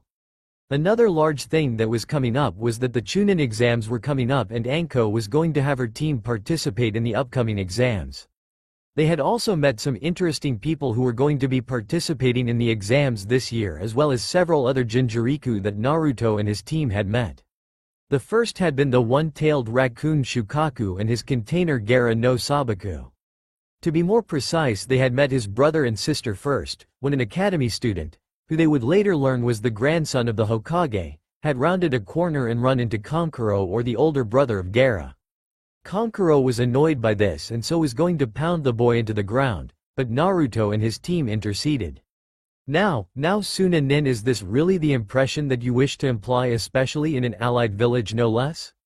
Now I'm sure that you are going to be part of the Chunin exam, so let's not cause an international incident. Let the boy go and be on your way, as I'm sure that you know that any fighting before the exams actually take place is forbidden. Naruto said, trying to appeal to reason. Shut it, kid, I don't have to listen to you, and I'm going to teach this brat some manners before I teach you the same lesson. Kankuro said. Temari, the eldest of the Sabaku siblings, then decided to speak up at this point. Kankuro, let's just go. You don't want to piss him off, do you? Don't worry, I'm sure that we have time, so no worries. Besides, it won't take me long to deal with these punks. He then felt a tug on the hand that was holding the kid and realized that he was no longer holding the child in his hand, but the kid was now hiding behind the blonde. Shit, I didn't even see him move. Well, doesn't matter, I can still take him, he thought, and then reached for the wrap package on his back. Kankuro, you aren't really going to use Karasu here, or you stop, this had gotten out of hand. I agree with the lady, also I believe that you are pissing your teammate up in those trees. At Naruto's words, both Temari and Kankuro stiffened in what looked like fear as the last member of Team Sabaku appeared with a sand shunshin. Gee Gaara, I was only going to. Kankuro was trying to explain, but was cut off by the younger boy. Shut up or mother will have your blood. The now named Gaara then turned to Naruto's team. What is your name? Uzumaki Naruto. Gaara nodded. Mother will have your blood. You will prove my existence. With that, Gaara turned to walk away. Oh, and Gaara, you might want to let Mother know that number 9 is not happy and that she is telling Mother to watch her step and will abide no funny business, understood? Naruto called to Gaara as he started to walk away. Mother wants to know what gives you the authority to send this message. Naruto didn't answer with words, but received some of the Kyuubi's chakra and released it into the air as an aura around him. Gaara heard his mother's voice telling him to heed this one's words and that they should be cautious as long as he was around. Mother understands we will not kill in your territory, but you are still not stronger than me, and Mother will have your blood, and then we shall see about the rest of this place.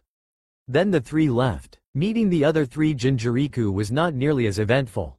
The 2-tailed cat and 8-tailed octopus, he still hated that he came up with that, as now that is all he hears it referred to as. They were from the hidden cloud village and had at first made the 3 very nervous because of the bad blood that was still sitting between their 2 villages.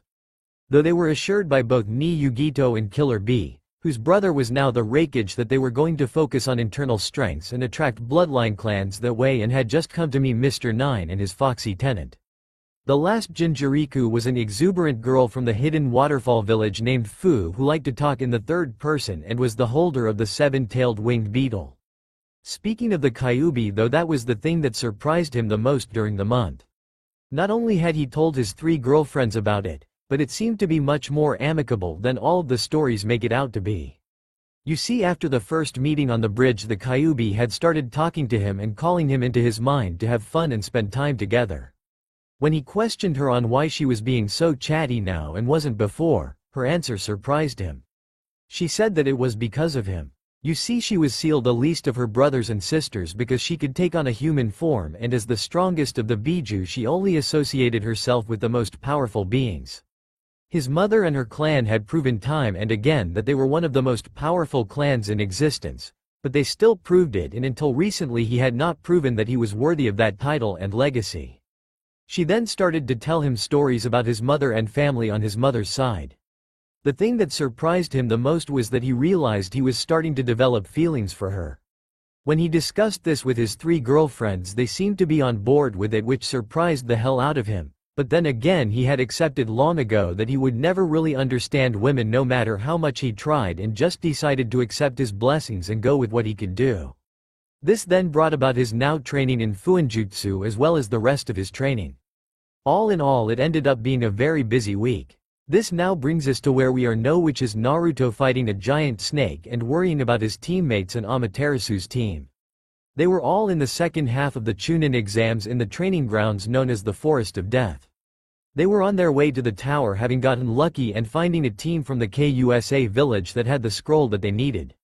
Though right after taking out the KUSA team they felt the most powerful killing intent that they had ever run into, and it was coming from the direction that Team 7 had headed in.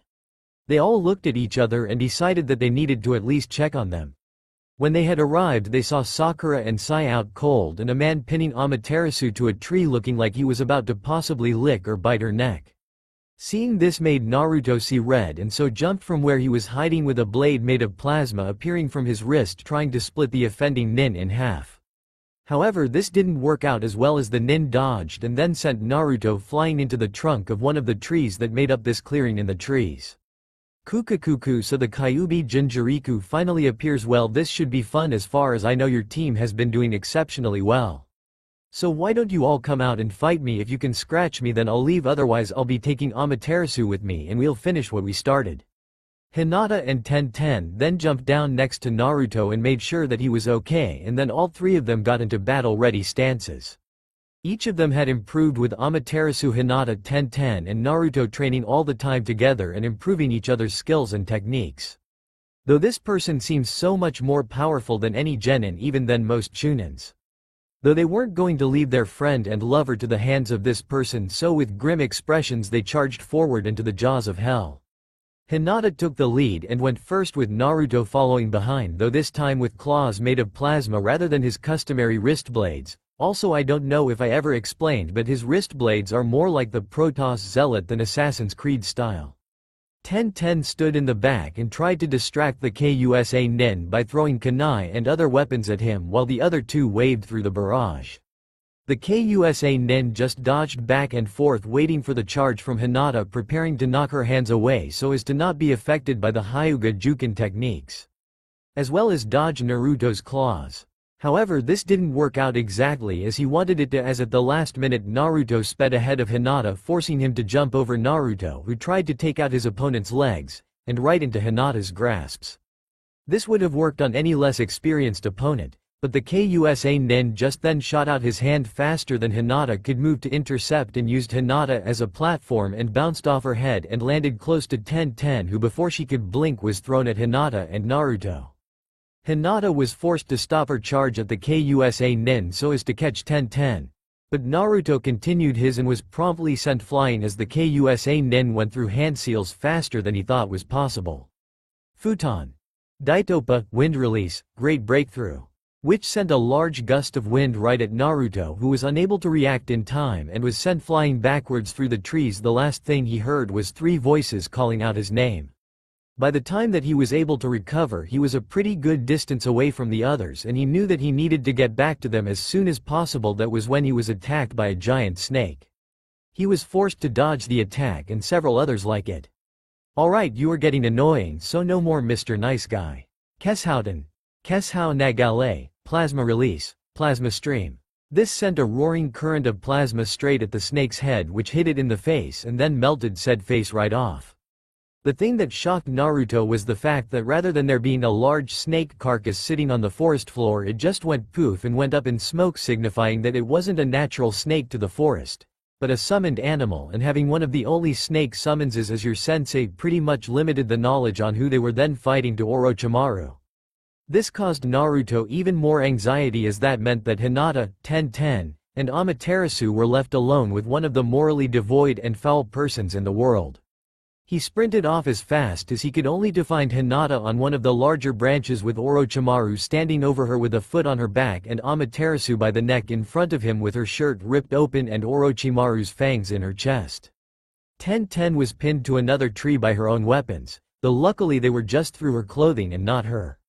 Orochimaru then noticed Naruto and gave his evil creepy laugh.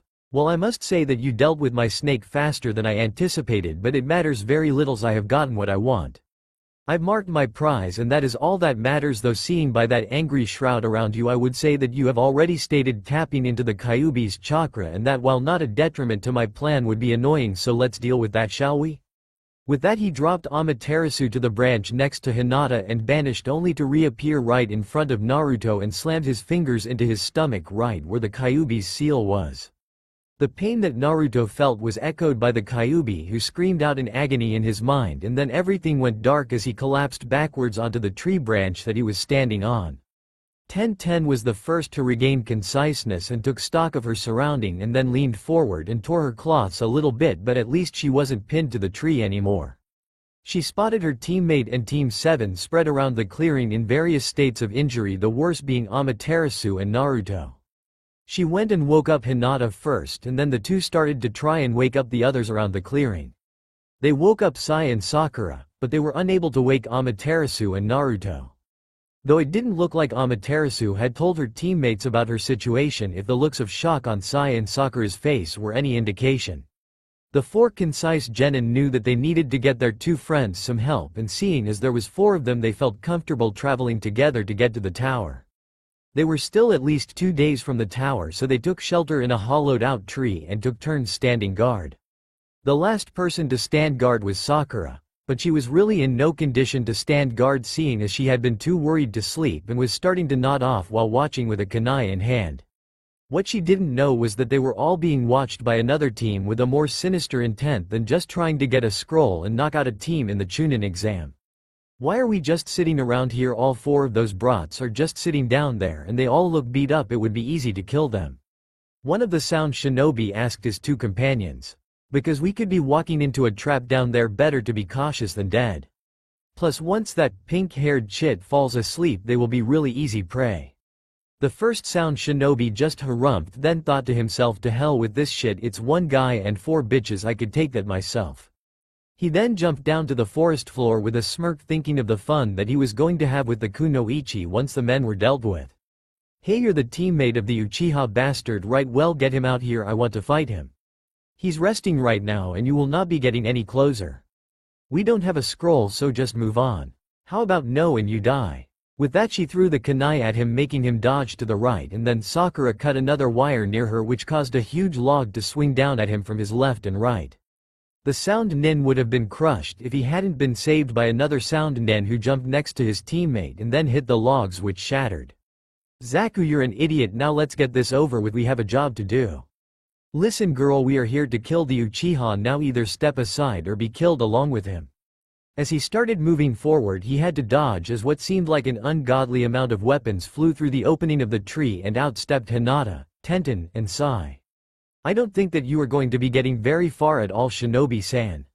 Now I believe that it would be in your best interest to just leave right now, and that way no one will have to get hurt.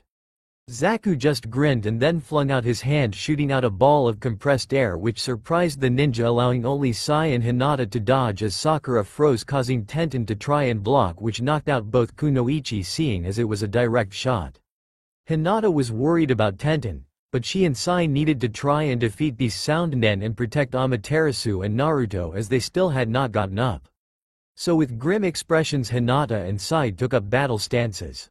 Hee well, that's 2 down and 2 left. Hey Dosu, if you can just incapacitate that pale-eyed bitch, I want to have some fun with her, and it's no fun if they're unconscious.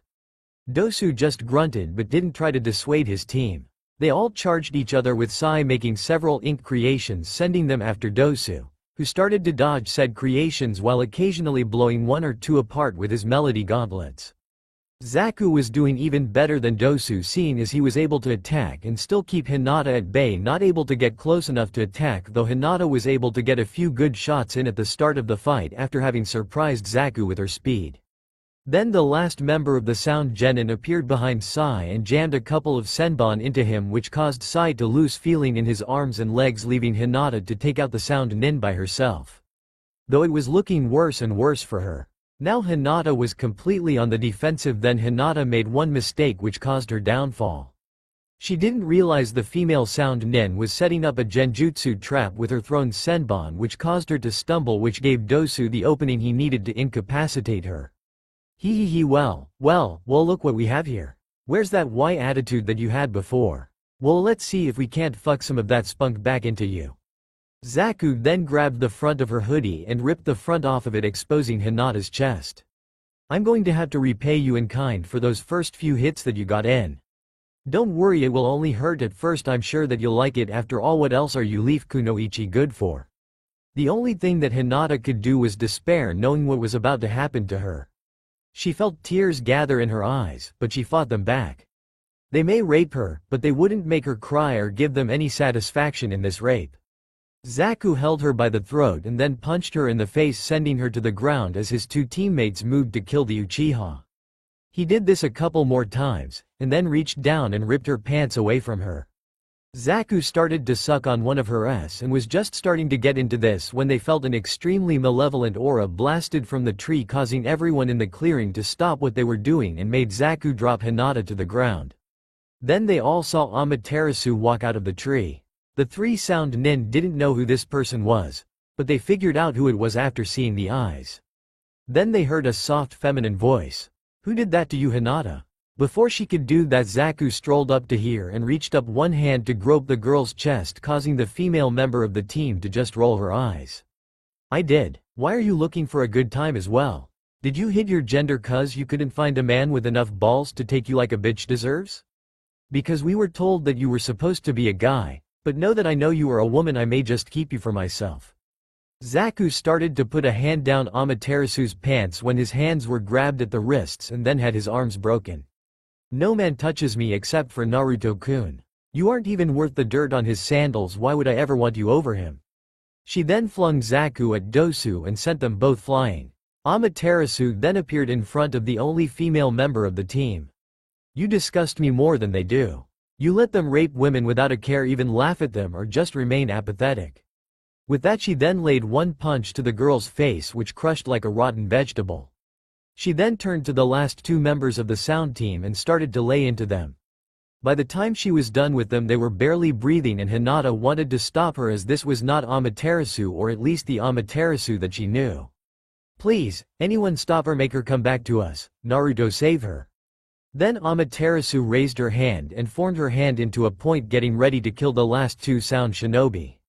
She had a sadistic grin on her face. She hadn't felt this good since she had been training to kill her brother. Yes, this is revenge for Hinata, the power of an Avenger. This is what she needed, the only thing that she needed. Her hand started to swing down when something grabbed and stopped her hand. That is enough, Amaterasu. Come to your senses, this is not you. She turned to see who would dare stop her from her want. Know her need to kill and avenge. Then her eyes, which had gone purple from the spread of the curse mark, met clear crystal blue eyes which broke through the madness induced by the curse seal. The marks that had spread across her body started to recede and she felt all of the power go with it, but now rather than feeling fulfilled, she felt dirty. She felt dirtier even then when she had let Zaku grab her so that he would get close and let his guard down. Naruto, what happened? Was all that she was able to get out before she collapsed again. But she never touched the ground as she was caught by Naruto, who just gently held her in his arms, whispering that it was going to be all right. Naruto-kun, is she all right? Hinata asked, walking up to them, trying to cover herself as best she could. I don't know, Hinata-chan, I don't know. I've never seen or heard of anything like this from my mom's journals or in any of the sealing books. It clearly is a seal, but I don't know anything about it. We should hurry to the tower, and it should be easier now that I'm awake and can create some clones for us to use. Hinata just nodded and went to go and put on her spare set of clothing that she had with her in a sealing scroll. The rest of the trip to the tower was uneventful for the two teams. After Naruto giving the last two alive members of the sound team a quick death and searching their possessions for any clues as to who sent them, or bearing that at least a scroll for Team 7. Unfortunately, he was only able to find the latter of what he was looking for, but at least he found that. Upon arriving at the tower, they found that it was empty, with no visible means to communicate with anyone outside of the tasks or anything else. Hinata was the one who figured out how to get their friends some help after reading the large plaque against one of the walls. They took both scrolls and laid them out in an X formation on the ground, summoning Anko to them. When she appeared, she had a big smile on her face, at least until she actually saw the state that the two teams were in, and quickly called for aid. They were brought to the hospital or in the tower and were separated, after they told who they had fought, for their treatment and to make sure that nothing was wrong with them. There was only 3 things that worried the medics. The first was that there seemed to be some type of seal over Naruto's own that was not only playing hell on his chakra control, but also destabilizing the seal upon Naruto's stomach. The second thing that bothered the medics was that there was, again, some type of seal upon Amaterasu's over her heart. They had never seen a seal like that before and didn't know what it did, thus their hesitance at trying to do anything with it. The last and thing that baffled them the most was the face that Sasuke Uchiha was in fact Amaterasu Uchiha and had been such the entire time. However, this last piece of information would not be kept secret as one of the medics was on the council's payroll and was off on his way to tell them of this new news. Naruto and Amaterasu were kept together in an isolated room because of the unknown nature of their seals and to make sure that only the Hokage, their senseis, and the medical team could see them. They were still participants in the exams and would be let out to compete when the time came, but for now they were being cautious. This however gave Naruto and Amaterasu more time to actually get to know one another as people. The time that they had spent together before the exam was nice and had caring moments, but it was mostly spent with them trying to figure a way out for Amaterasu so that she wouldn't become some merchant's prize and breeding stock. They relished in this time where they weren't Naruto and Amaterasu rising genin, but Naruto and Amaterasu just a boy and a girl starting to fall in love with each other. It was 2 days before the next section of the genin exams was to take place and both Amaterasu and Naruto were cleared by the doctors. This, however, was done reluctantly seeing as the doctors still had no way of knowing the consequences of allowing the two to fight seeing as they still didn't understand what Amaterasu's seal was doing in the unstable nature of Naruto's chakra. However, they couldn't hold them any longer as both made it clear that they would not be dropping out of the exams. So they were released but cautioned from pushing themselves too hard and possibly causing future problems. The 2 genin agreed and then ran off to find their friends. When they had finally found them, it was a huge shock for most of them. Amaterasu had decided while she was with Naruto in isolation that she was going to stop hiding her gender now, especially with so many people knowing about it anyway. So when their friends saw Amaterasu practically hanging off of Naruto, everyone was at a loss for words. "Hey Naruto, you don't need to create a clone and have it use a hengen so that it looks like a girl is interested in you. That's just wrong, man." This was said by Kiba even as he tried to push his chest out and appear bigger than he actually was. Hinata and Tenten scowled at him and were about to retort when Amaterasu gave them a look which told them to leave Kiba to her. "I don't know what you are talking about, I'm just here to see the next stage of the exam. I met him when I lost my Anbu escort and father, though you do seem so much stronger, maybe you would like to show me around," Amaterasu said in her most seductive manner. This worried Naruto just a slight bit until he saw the mirth and laughter in his other 2 girlfriends' eyes and so decided to play along. "I've got this, you don't want to go with the dog, I'm so much stronger than he," Naruto exclaimed with his old exuberance. "Ha, shut up Dobi, you would have been the dead last of the class if it wasn't for you bloodline and the fact that you basically grew up with Hinata-chan and her family. Without those things you would have been nothing." This brought a scowl to many faces as this hit a little too close to home. It really pained her to do it, but she was about to put the dog in his place, especially after his careless words. "Well, if that is the truth, then why don't you and I get to know one another a little bit better?" Kiba nodded and sauntered up but then dropped in pain, grabbing his balls. "I would never date someone like you.